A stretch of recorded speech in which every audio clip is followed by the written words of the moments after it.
一程車嘅時間，聽完一本書。我係阿懶，呢度係欲求懶知識，幫你先拆解再精煉每一本書。你好聰明，呢句說話順耳好聽，細個有人同你講過，你可能記到今日。但今集要講嘅就係呢句話，佢可能係全片最傷人嗰一句。有個實驗係咁做嘅，一班5年級學生做完一份題目，個個都做得唔錯。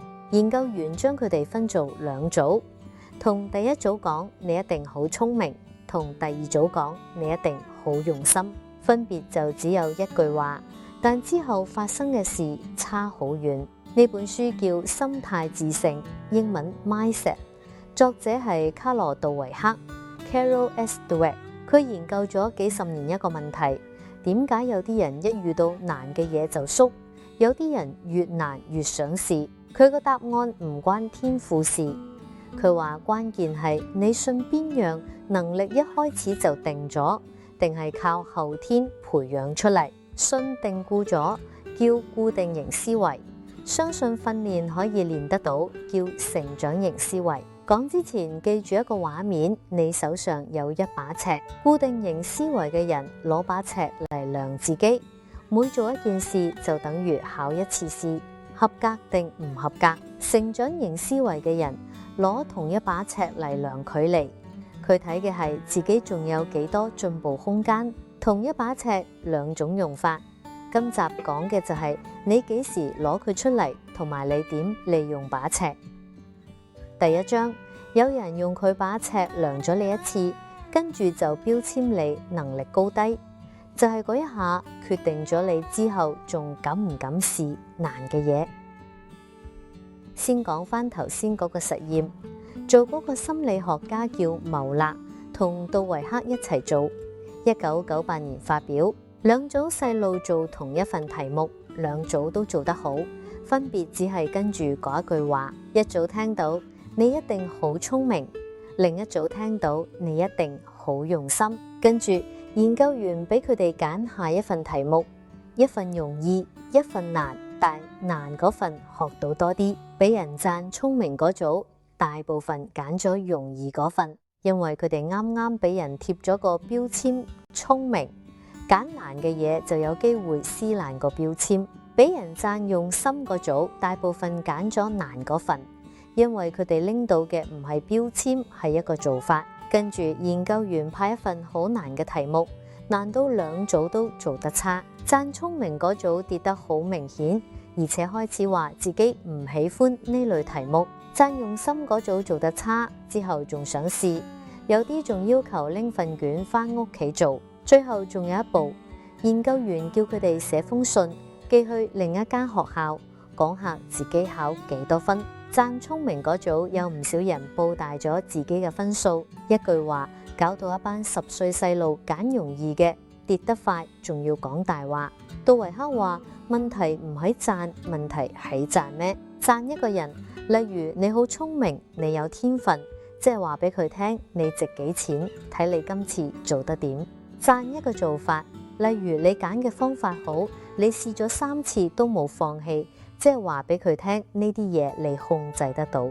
書入面連打爛隻碟都有講，第一下彈出嚟嘅係我真笨，佢教你換做呢啲事難免，收拾好，下次小心啲。同一個細路，同一份卷，你只係換咗一句話，唔講你好聰明，改講你揀嘅方法好。第2章，攞把尺嚟量自己嘅人，做乜都變成一次判決，所以佢最想做嘅係證明自己，唔係學習。固定型思維最核心一句話係，能力一開始就定咗，你一係天生聰明有料，一係冇料，而且唔會變。咁樣睇世界會有一個後果，你做每一件事都變成一次證明。杜維克舉咗2間公司做例，安龍同麥肯錫。人力資源部投重本入大學搶天才，搶到嘅畢業生，公司要求佢哋一入嚟就即刻做出成績，因為佢哋係天才，所以好少受訓。公司都唔期望佢哋轉職位，甚至轉新部門。跟住上司做嘅事就變成日日評估，佢真係我哋想象中咁聰明咩？佢犯呢個錯係唔係代表佢冇料？喺呢種公司，一開始唔完美嘅員工永遠唔會完美，所以最好快啲炒。安龍後來出咗咩事，好多人知。第二個例係人，里艾柯卡接手克萊斯勒嗰陣，間公司差啲頂唔住，佢決策果斷，對員工又體貼，將公司救翻。呢一段冇人有異議，但之後佢變咗，佢開始安於現狀，四處講自己幾威，將精力放喺經營個人形象多過放喺公司。佢最後追求嘅變成一樣嘢，人哋嘅認同。對照嘅係格斯特納，佢接手一間老牌美國電腦公司，間公司同樣差啲頂唔住。嗰間公司當時嘅問題係內鬥，個個顧自己，冇人理客戶。佢做嘅唔係搶天才，佢打散層級，強調團隊，獎勵肯幫同事嗰啲人，又打通內部溝通，令自己同員工平起平坐。一間靠搶天才起家嘅公司，而家喺教科書入面以反面教材形式出現。第3章，失敗嗰一秒，你嗰把尺讀到0。問題係你當嗰個0係結論定係一個讀數？固定型思維最痛嗰個位係失敗，因為如果能力係定咗嘅，失敗就唔係一次結果，係一次判決。書入面舉咗高爾夫球手加西亞，狀態低迷嗰陣，佢唔係加緊訓練，而係解僱一個又一個球童。有一次佢甚至怪對鞋，跟住除咗隻鞋，掉向一個無辜嘅旁觀者。杜維克話，固定型思維嘅人唔信自己可以由錯誤中學習，佢哋會將一次失敗當成自己永遠失敗嘅證據。一次失敗就否定咗之前所有成功，所以為咗守住剩低嗰少少自信，佢哋會做4樣嘢：找借口、作弊、失去興趣、當睇唔到。有幾樣嘢佢哋唔會做，唔會問人幫手，唔會查自己弱喺邊，唔會練，因為練習等於承認自己唔夠。而如果能力係定咗嘅，練都冇用。杜維克話，呢種人將自己當成一件成品，唔係一個過程。對照嘅係米高佐敦，佢自己講過一句話，佢話有26次大家信我射最後一球，而我射唔入。佢冇避開嗰26球，佢翻去一次一次練嗰啲射唔入嘅球。佢冇怪隊友，冇怪球場，冇怪對鞋。佢查自己嘅失誤，練得比以前更多，又肯聽人講。到職業生涯後期，佢嘅投籃技巧係場上最好嗰批。一個空咗嘅球場，一個人，一個籃球，一直練習，練到射得入為止。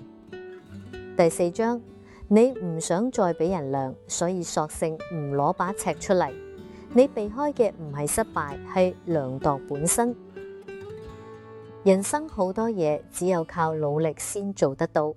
呢句話聽落好正常，但對固定型思維嘅人嚟講，努力係有風險，因為你投入嘅時間同精力越多，失敗之後就越冇借口。仲有第2層，佢哋信天賦，而有天賦嘅人唔應該咁辛苦，即係話一旦你要好努力，就等於承認自己冇天賦，所以佢哋會避開難嘅嘢。唔係因為懶，係因為唔想出醜。書入面有個小提琴家拿加，10歲嗰陣，樂評人已經讚到飛起。到18歲，佢握琴嘅姿勢唔正確，手指又僵硬咗。每次要學新嘢，佢就驚失敗，驚到唔再帶琴去上課，最後索性唔演奏。對照嘅係演員克里斯多福，李維佢車禍之後癱瘓。醫生嘅預測係頸以下癱瘓，佢冇就咁接受呢個預測，佢做咗好多年密集訓練。我要講清楚，佢冇好返，佢一直依靠輪椅生活，直到2004年離世。但佢確實感受到一啲醫生講過佢此生唔會有嘅嘢，部分身體感覺，有限嘅肢體動作。呢個唔係信就得嘅故事。呢個係一個人喺一個冇得贏嘅局面裏面，仲有能力爭取到幾多。第5章，你嗰把尺點用係有人教你嘅，而教嗰個人而家可能係你。咁一個人係點養成呢兩種思維嘅？杜維克話，起點係出生，嬰兒天生就係成長型，佢哋日日都想學習，想成長，之後就要睇身邊嘅大人。成長型思維嘅父母會鼓勵細路，推佢哋繼續學；固定型思維嘅父母就一路批評，除咗對錯就係好壞。老師都係一個關鍵榜樣，好多老師覺得成績改唔到，好嘅永遠好，差嘅永遠拎丙丁，結果先天資質比較平凡嘅學生真係養成固定型思維，我天生就笨。但有一種老師唔同，佢哋相信學生學得到任何嘢，佢哋會示範解一條數嘅唔同方法，又示範讀莎士比亞嘅唔同入口，而呢班學生嘅成績真係升，因為佢哋唔再覺得自己天生笨。書入面仲有一個好細嘅工具，係一個字，未，唔係我唔識，係我仲未識。最後仲有一句好重要，你唔需要完全放棄固定型思維，喺某幾樣嘢上面用得到成長型思維，通常已經夠。一個覺得自己運動冇希望嘅人，一樣可以喺工作上日日進步一啲。你唔使改造一個人，你只係將我唔識轉變為我未識。第6章，呢一章唔係量你，係量呢把尺本身準唔準。呢一章唔喺書入面，本書2006年出版之後20年，好多科學家去驗證本書，呢啲結果你應該知。先講頭先第1章嗰個讚美實驗。2019年，里與貝茨重做一次，做唔出原本嘅結果。呢個唔代表原本嘅研究係假。心理學好多經典研究重做嗰陣都會縮水，但佢代表一件事，呢件事冇原本咁確定。更大嘅一份係2018年西斯克同幾位研究員做嘅整合分析，佢哋一次過睇咗129個研究，超過365000人，結果思維模式同成績關聯好弱，平均效果細到大概等於一個學生喺全班由第53位升到第50位，3個位唔係冇，但係同換個心態、人生改寫差好遠。但係故事仲有下半。2019年，耶格同一大班研究員做咗一個全美研究，而且係預先登記，即係唔准事後揀好睇嘅數據。佢哋查到細但真實嘅效果，而且集中喺低收入同成績落後嗰班學生身上。即係呢一招唔係人人都用得着，但對最需要幫手嗰班人，佢真係有用。杜維克本人同耶格喺2020年反駁過，話呢個效果已經算大，爭論到今日都未完。所以我唔會話俾你聽呢一本書係唔係啱晒，我會話俾你聽佢啱咗幾多。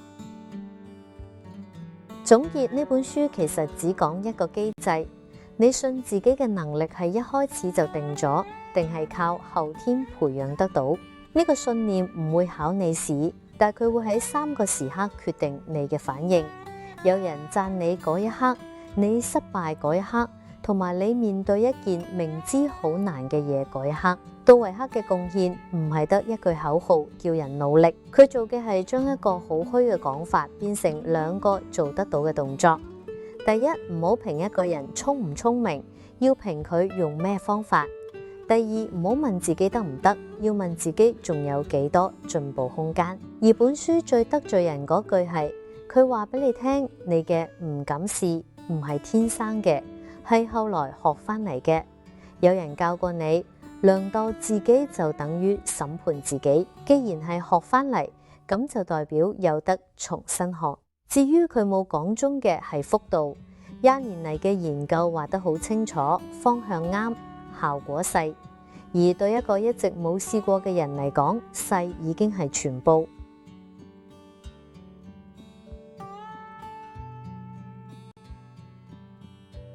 懶後感，我細個有人讚我聰明，唔係一次，係好多次。老師、親戚我媽同人講電話嗰陣，我當時好開心，而我而家先知嗰陣，我開始咗一件事，我唔再試我唔肯定做得到嘅嘢。中學揀科，我揀咗我一向拎高分嗰幾科，出咗嚟做嘢，有機會學新嘢。我第一句就係呢樣唔係我專長。我以為我係謙虛，其實我係想保住個稱號。睇完呢本書，我最唔舒服嘅唔係我有固定型思維呢句，係我發現咗另一件事。我一直用我唔係嗰種人去解釋我根本冇試過嘅嘢，但我唔會同你講。睇完呢本書，我就變咗另一個人。頭先第6章講嗰啲研究，我讀嗰陣有少少唔服氣，跟住我明白效果細同我有冇得改係兩件事。一個效果細嘅方法，對一個一直冇試過嘅人嚟講，已經係全部。我上個月做咗一件好細嘅事，有人問我識唔識做一樣嘢，我答我未識，就一個字嘅分別。但我之後真係去學，我嗰把尺以前只有一個刻度，得或者唔得，而家中間多咗幾格。你哋仲想睇邊本書？留言話我知。下次可能就到佢。我哋用理性去對話，用閱讀去思考。我係一蘭，下次見。鍾意嘅話記得訂閱、留言、開埋個叮叮鐘。